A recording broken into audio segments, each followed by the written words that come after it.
ಗಮನ ಸೆಳೆಯೋ ಜೀರೋ ಅವರ್ನಲ್ಲಿ ಒಂದು ಅಂಗನವಾಡಿಗೆ ಸಂಬಂಧಪಟ್ಟ ಹಾಗೆ ಫುಡ್ ಎಕ್ಸ್ಪೈರಿ ಡೇಟ್ ಆಗಿತ್ತು, ಅದನ್ನು ಸಪ್ಲೈ ಮಾಡಿದಾರಂತ ಒಂದು 0 ಅವರ್ನಲ್ಲಿ ಕೇಳಿ ಸರ್.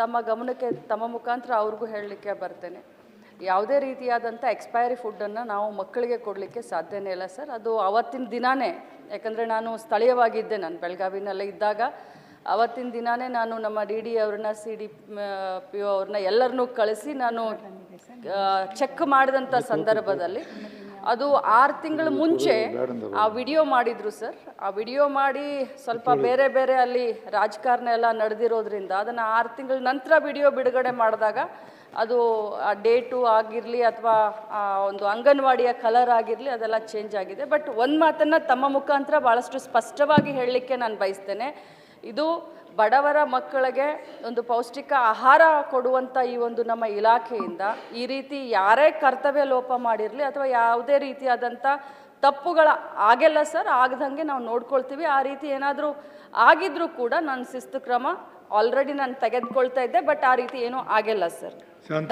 ಸರ್ ಪರಿಣಾಮಕಾರಿ ಶಾಂತಾರಾಮ್ ಧನ್ಯವಾದ ಸನ್ಮಾನ್ಯ ಸಭಾಪತಿಗಳೇ.